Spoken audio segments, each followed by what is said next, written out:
All right, this is Darren Sabedra again, Bay Area News Group, Mercury News, East Bay Times, here with Joseph Dycus and Mike Lefkow. Joseph representing Chattanooga Football Club. Is that right, Yes, Joseph? Chattanooga Football Club. Joseph, as many of you may know, came to us this summer from Chattanooga, Tennessee. Yes, sir. Joseph, we're turning into it. Fall is now kind of turning to maybe a little winter. It is, and as you had told me when I first moved out here, winter just means lots of rain. Sort of. We hope. We hope. I mean, I don't really get rain out here anymore. Yeah, we need some rain. So, Mike Lefkow, how are you? All right. How about you guys? We're all good. We've got a lot regular of games. Season's almost over. Well, the regular season is. It is, and then we got more than a month of playoffs that will start next week. We have our brackets coming out on Sunday in both the North Coast section and the Central Coast section. We're gonna discuss that a little bit here before we get to our picks. But first, since our last show, which was dominated by the 84-0 result between College Park and Ignacio Valley. A little bit of news happened on Friday. Mike, you were all over that story. Why don't you tell us a little bit about what happened?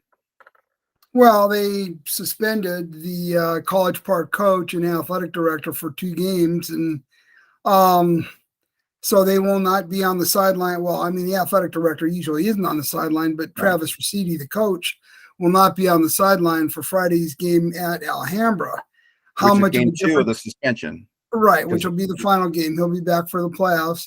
But this is a big game for College Park. I mean, Alhambra is not going to be a pushover. I think College Park is a better team, but Alhambra is not going to be a pushover. The game is at Alhambra. And when I kind of did some pretend brackets last weekend, if College Park were to lose that game, I don't know if they'd make the playoffs. Yeah, it's definitely a big game for College Park. Yeah, I think they have to win to be assured of making the playoffs. A lot of people thought the superintendent who handed down the suspension might have gone a little overboard with 2 games. I think he did. I think he went way overboard. I mean, come on. It's not like there was any violence or anything going on. It's not like these are bad kids. Okay, they got a little overzealous.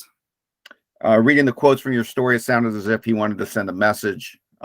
Could he have sent that message with a 1-game suspension? A lot of people think probably, but I still kind of wonder why he suspended the athletic director. I mean, was he on the field coaching? Yeah. So anyhow, I guess there was no appeal process.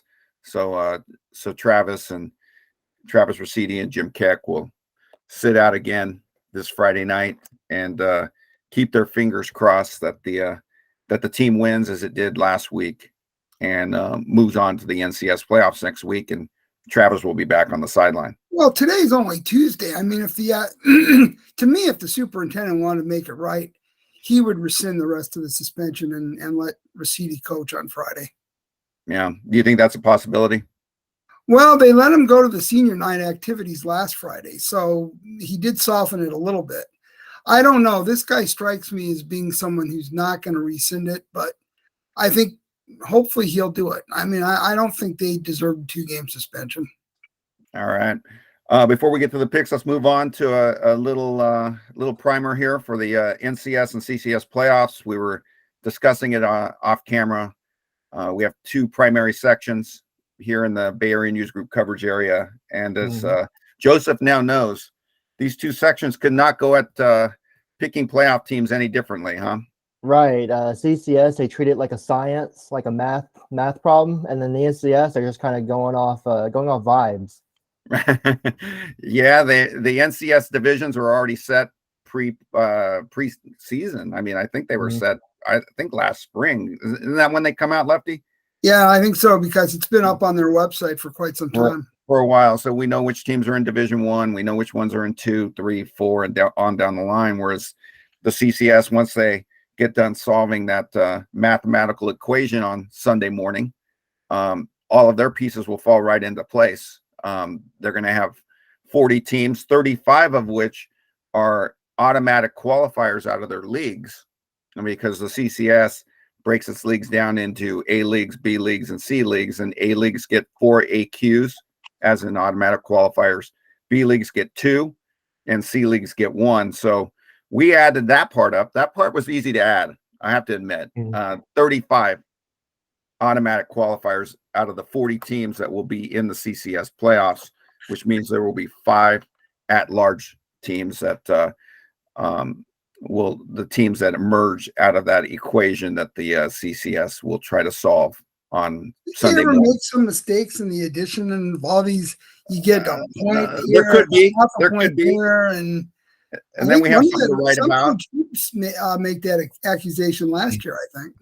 Right. So anyhow, when the CCS gets the 40 teams on the board, then they break it down into they use their points again, and the top 8 teams will be in Division 1, and then the next 8 in Division 2, the next 8 and 3. So basically they rank them 1 through 40, and the last 8 teams will be in Division 5. So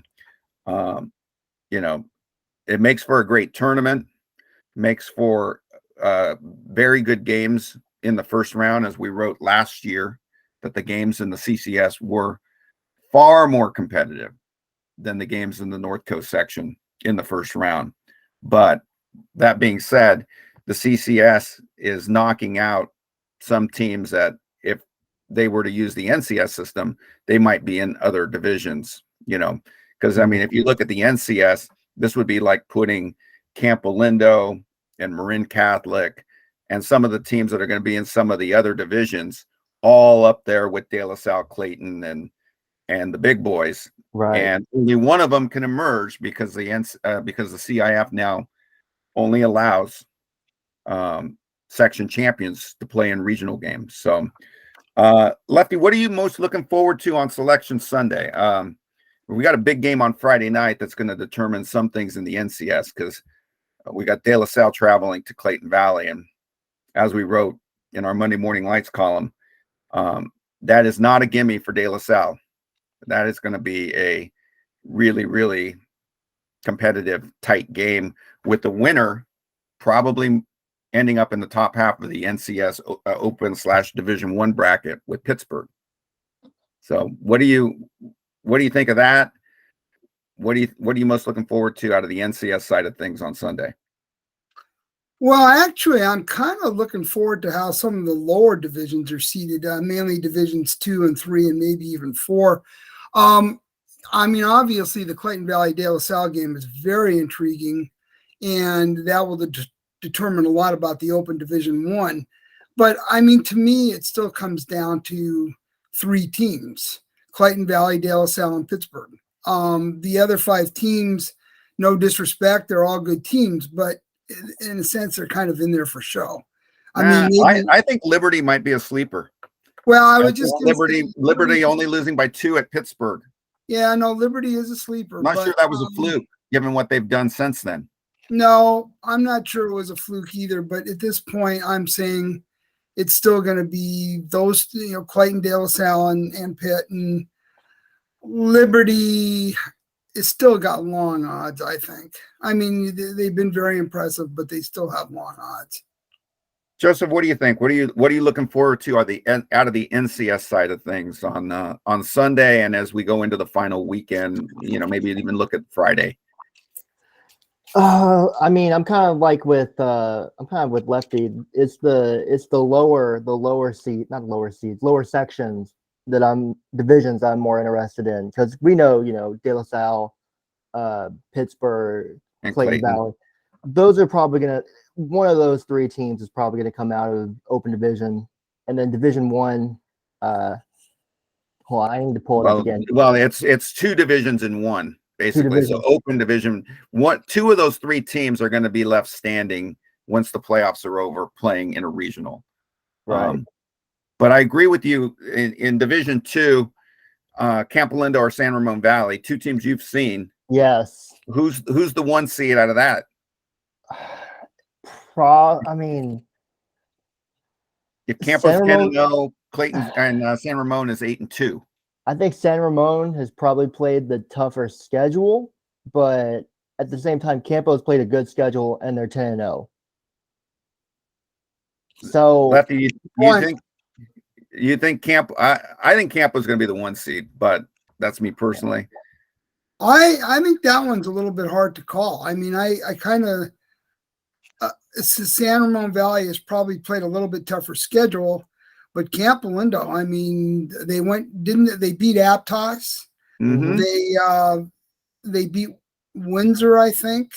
They beat Windsor on the road. They beat Acalanes. I mean, they've been very impressive. And if you're sitting in that room Sunday, to me, I'll be honest, I think that's a coin flip. I think it's just going to depend on what side of the bed the people who make the choice get up on Sunday morning. Yeah. And it's what, a three-person committee in the NCS? Is that how it normally works, Lefty? I believe. I'm not 100%. Closed. Nobody sees what, so. Yeah. Darren, who do you think should be the number 1 seed then? Camp Lindo won, defending champion in Division 2, beat San Ramon last year in the semifinals. I believe it was the semifinals, on its way to winning that division with a win over Foothill in the final. I think Campo will be the 1. I think San Ramon 2 personally, but like what Lefty said, I have no idea what the committee is going to do. Right. I think that one's a real tough one to call. I do think that in the Clayton Valley De La Salle game, the winner will be either a 1 or a 2. I would think a 1 if Pittsburgh wins to go to 9-1 or to 9-1 with its only loss to Folsom. I would have Pittsburgh as the 1 seed, and I would have De La Salle or Clayton at 7-3 as a 2 seed, and then I would have the loser of the De La Salle Clayton game be the 3 seed, and Liberty at 4. In the CCS, we asked this last week. We'll ask it again today. In Division 1, can anyone beat Sarah? We talked off camera, Lefty, about Sacred Heart Prep. Well coached, great defense, played some big games. Did lose to Sacred Heart Cathedral to open the season, but has been superb since then. I think an interesting game in the closing weekend, Saturday in San Mateo, when Sacred Heart Cathedral closes its season against Sarah. Back to my question, though, can anyone beat Sarah in the Division 1 playoffs of CCS? What do you think, Lefty? Well, yeah, I mean, you can always get an upset, and it would be an upset. Well, we were asking the same question last year. Could anybody beat St. Francis? Remember, St. Francis beat Sarah in the last game of the season, that last Saturday, by 23 points.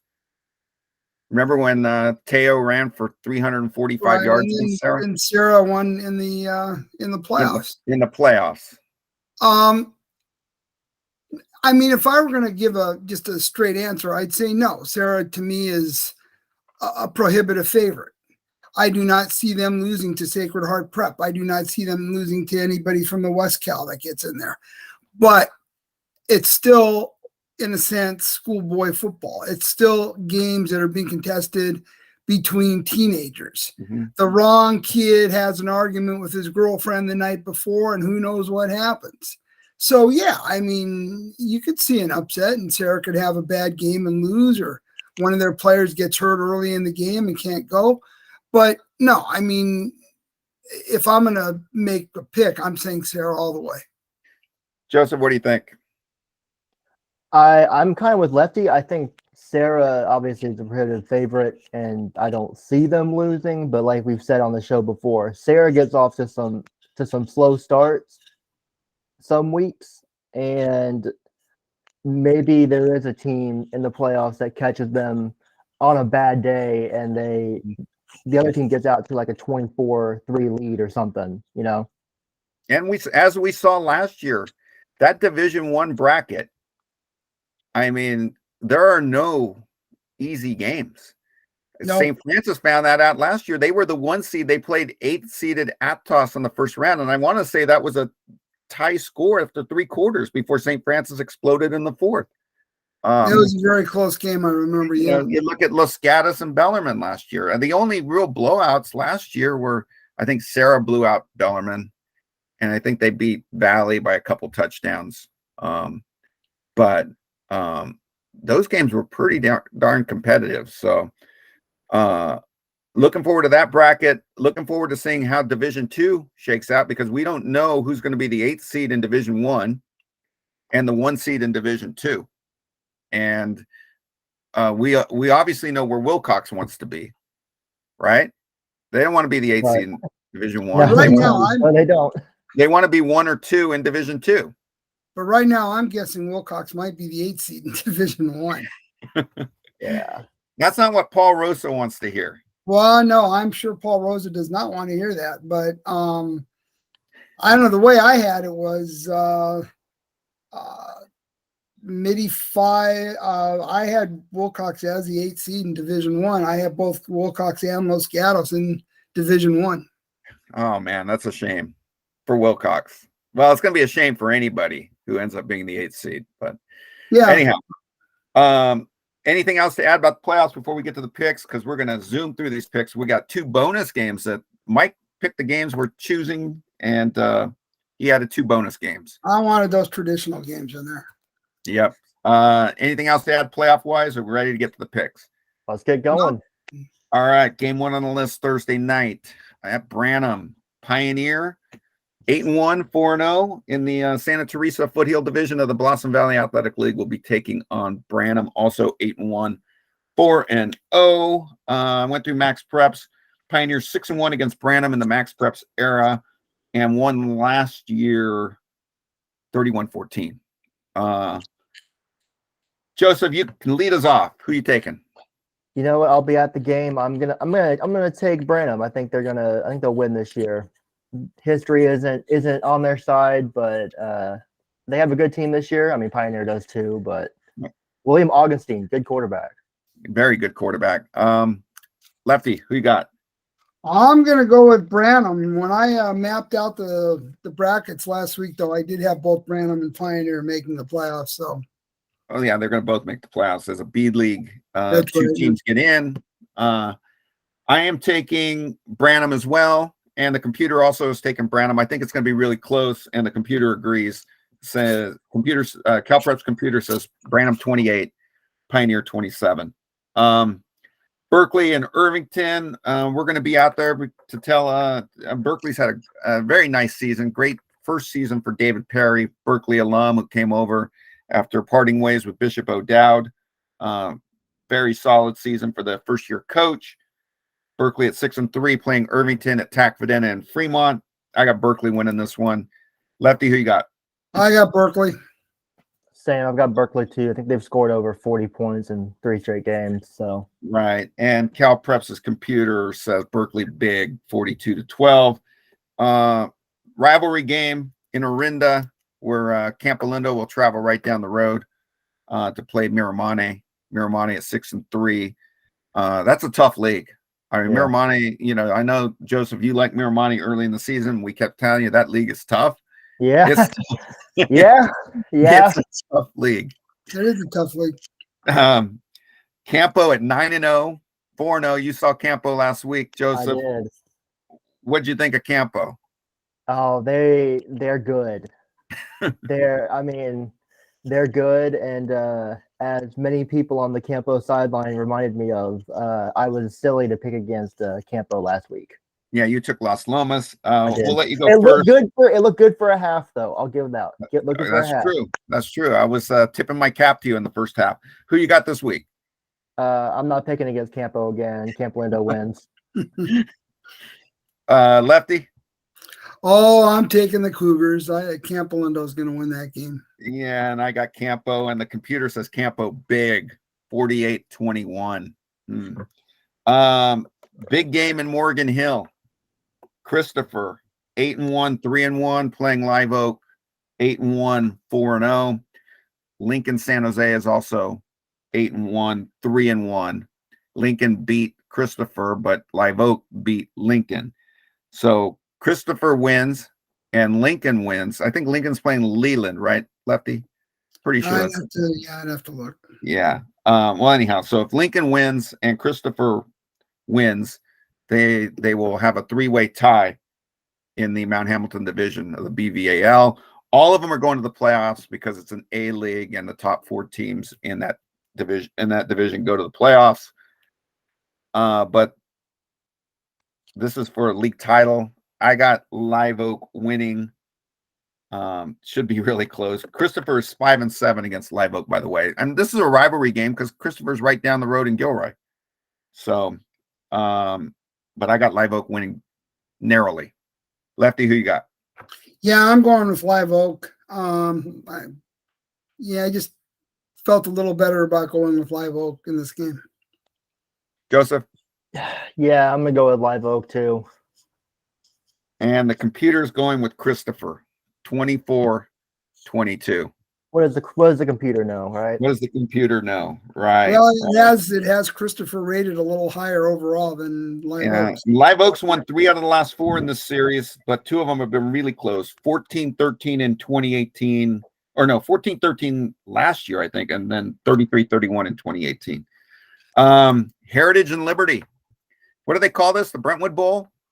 Is that what it's called? I think it is. Yeah, I think it's Something like the Brentwood Bowl. Yeah. Liberty at 6-3, but as we've discussed, the Lions have gotten really, really hot in the second half of the season. They're going to be at home, right, Lefty? Home game for Liberty? No, it's a home game for Heritage. It's a home game for Heritage? Well, that's what Nate Smith, the athletic director at Heritage, told me yesterday. I asked him. Oh, okay. Still taking Liberty. I got Liberty winning this one. Joseph, who you got? I went back and forth on this one, but Liberty, like we've said, is on fire right now. So yeah, give me Liberty. Lefty? Yeah, I'm going with the Lions. They're playing very, very well right now, and Heritage has been struggling since that 5-0 start. Computer says I don't. The computer says Liberty 28-21. I think it might be more than 28-21. Yeah. I could see Liberty getting on a roll and winning that game by 2 or 3 touchdowns. Yeah. Next one on the list: Battle of Livermore. Livermore at Granada. Granada 4-5. Livermore 7-2. Livermore coming off a loss last week to Dublin, right? Yeah, that was a little bit of a surprise. Granada's won 5 of the last 6 against Livermore and 9 of the last 11. I got Granada winning at home. Joseph, who you got? I'm going with Livermore. I think the computer is taking Livermore too. Computer is taking Livermore 34-26. Lefty, who you got? Yeah, I think Livermore is going to win this game. I think it's going to be really close, but I think Livermore bounces back after last week. All right. This was a game that was circled early in the season on our calendar. Not as intriguing as it was 2 months ago. Los Gatos is 7-1, traveling to Menlo Atherton in a crossover game because they merged the 2 leagues, and Los Gatos and MA did not have a natural rival, so they are playing on rivalry week. And I got Los Gatos to finish 8-2. Joseph, who you got?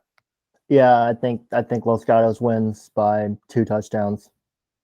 Lefty? Yeah, I'm going with Los Gatos. And the computer says Los Gatos by 17, 31-14. You're going to be at this next game, Joseph. Pittsburgh traveling to Antioch, rivalry game. Antioch 4-5, coming off of a big win last week over Freedom, in which Charles Brown Jr., who was a running back at Pittsburgh last year, transferred over in the offseason. Now starring for Antioch, rushed for, I believe, 303 yards and 4 touchdowns last week against Freedom, kind of getting his legs ready for his former school. Antioch, as we discussed off air, probably needs the win to get in the playoffs. Right. In Pittsburgh, if they win, they basically lock up the #1 seed.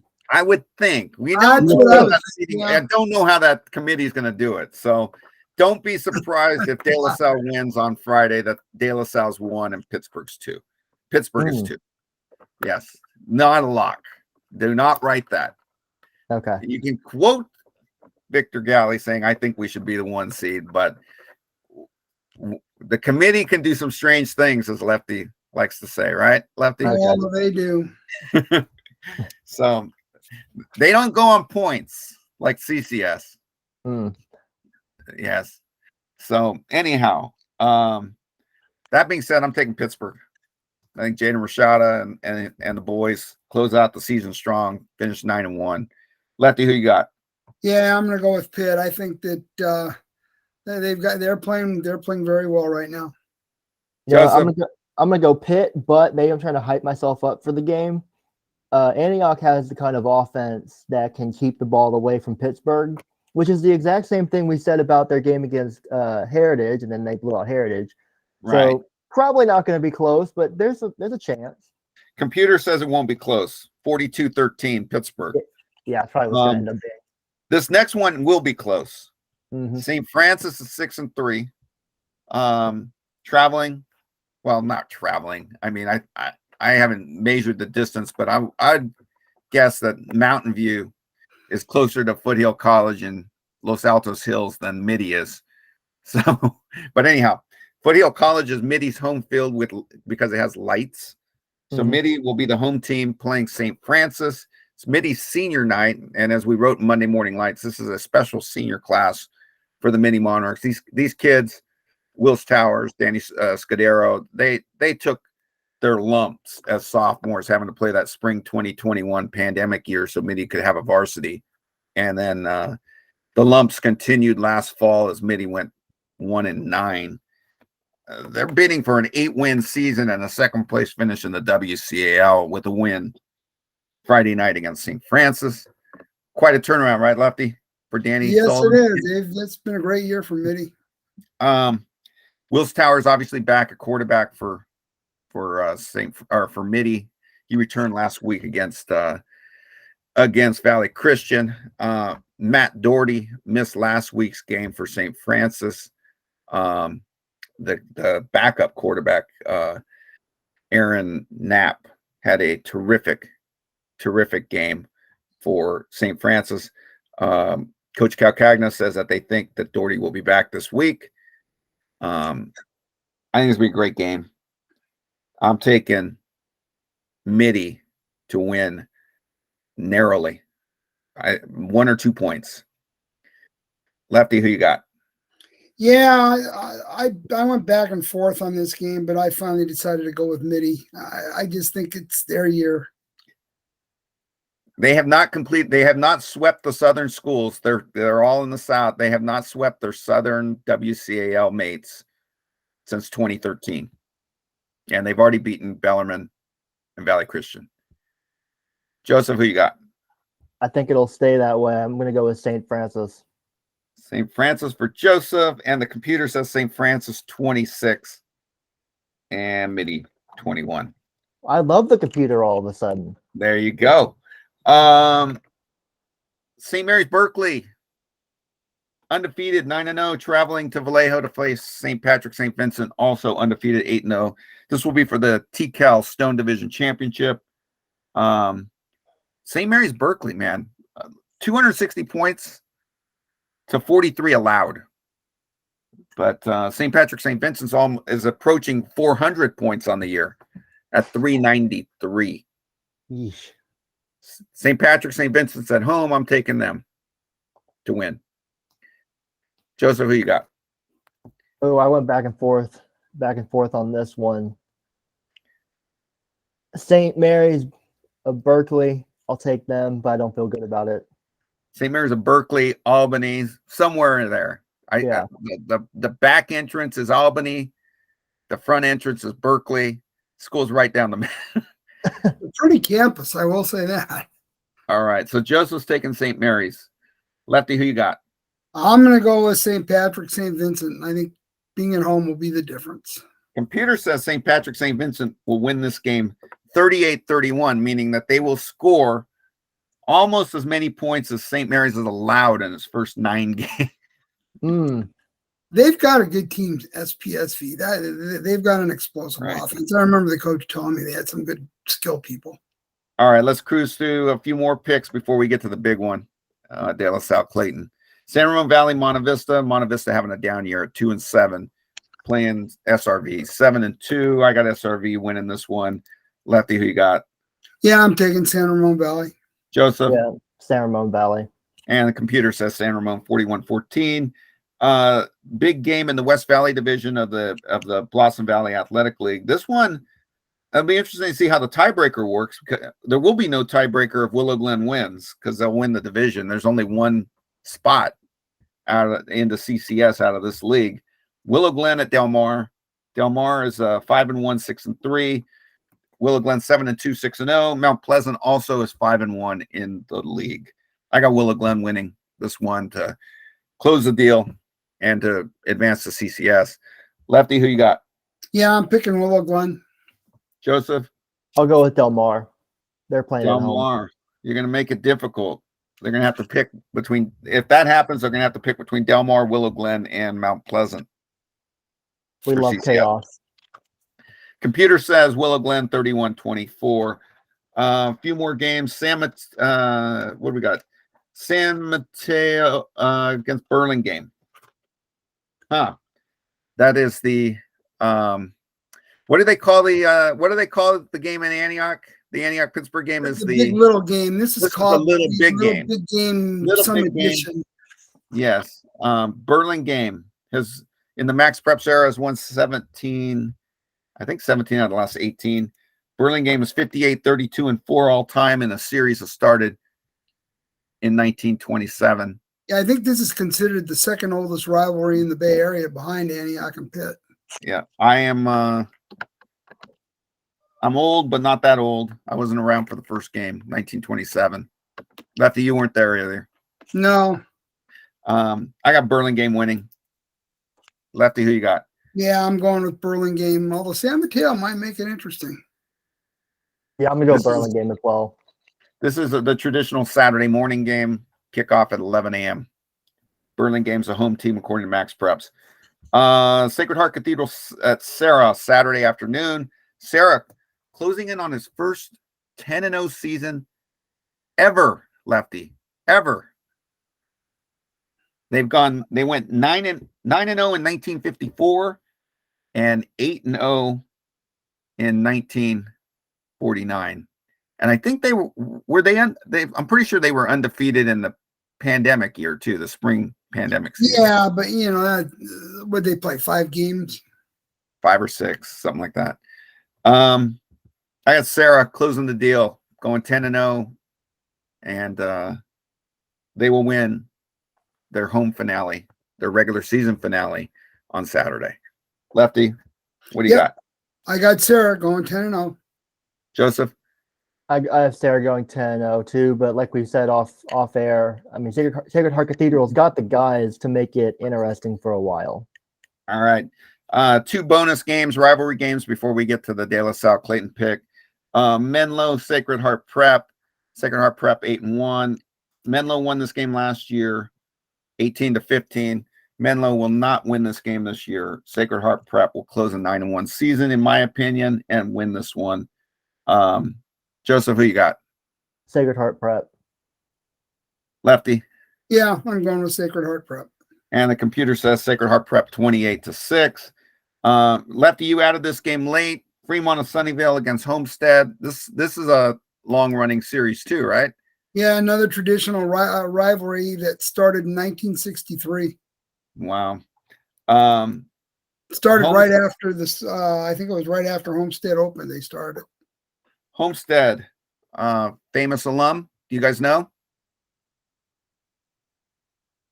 Most famous alum out of Homestead. No, it's not. Bill Gates. Steve Jobs. Close enough. Yeah. Maybe he'll be at the game. No, he passed away. Oh, he did? I didn't know that Steve Jobs. He's the founder of Apple, Lefty.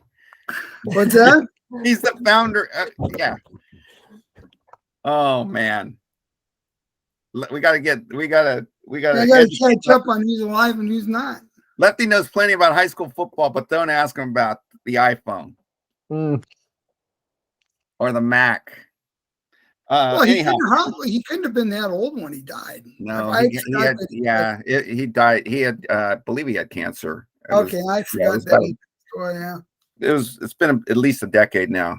But anyhow, I got Steve Jobs' former school winning. I got Homestead beating Fremont of Sunnyvale. Joseph, who you got? Yeah, Homestead's going to win this one for Steve. Well, I don't know if they're going to Steve. I don't think they're winning it for Steve, but I think they're going to win it. And I'll take Homestead. All right. And the computer says Homestead 38-7. Hey, guys, we have one more game on this list. De La Salle, 6-3 at Clayton Valley, 6-3. So we wrote in Monday Morning Lights, De La Salle has not lost to a team within its own section, the North Coast section, since December 7th, 1991 against Pittsburgh. Spartans are 14-0-1 over that time against Clayton Valley. Clayton Valley is the only NCS school to put a blemish on De La Salle's record. The teams tied 17-17 in 2004. Joseph, you've seen both. I have. You saw Clayton recently. You've seen De La Salle. You mentioned that De La Salle's DBs are not the tallest guys on a football field. No. This Devin Amos for Clayton Valley. He's 6'3". He is. And he's legit 6'3". He's a legit 6'3"? Yes. Pfeiffer, the baseball player. The only thing I can find is 6'1", but that was a couple years ago. I don't know if he's grown. I think he's gotten taller, yeah. He's taller than 6'1"? They've got some shooting guards at receiver. Okay. Christian Aguilar is not 6'3". He's the quarterback, but he can put the ball where it needs to be put, right? Mm-hmm. So I'm gonna let you pick first. Who you got? I think Clayton Valley wins. I think they win 35-17. 35-17. Yes. Why? I just think that Clayton Valley has the offense to put up points, and that when I saw De La Salle's team against California, they looked good. The score was, I think, 41-7, but I was wondering, against a more physical team than California, no offense to California, I was like, does this De La Salle offense work? And as we saw last week, Amador Valley held De La Salle to 7 points at halftime. So this isn't this is not the De La Salle offenses of years past. Lefty, who you got? Yeah, I'm gonna jump on the Ugly Eagles bandwagon. I don't think it's gonna be 35-17. I think it's gonna be no more than one touchdown difference, but I think Clayton Valley will pull it out. I went back and forth on this one. And thinking back to last week, which to me might be the best thing that happened to De La Salle, that if they really want to win this game and keep this streak going, not that they're thinking about the streak, they want to be hot going into the playoffs. They got to win this game. Charles Greer was hurt last week. I don't think he played. But this kid, Dominique Kelly, who came in, he carried the ball 9 times against that Amador Valley defense and rushed for 204 yards and 3 touchdowns to save De La Salle's bacon. I think this kid's going to have a great game. He's only a sophomore, isn't he?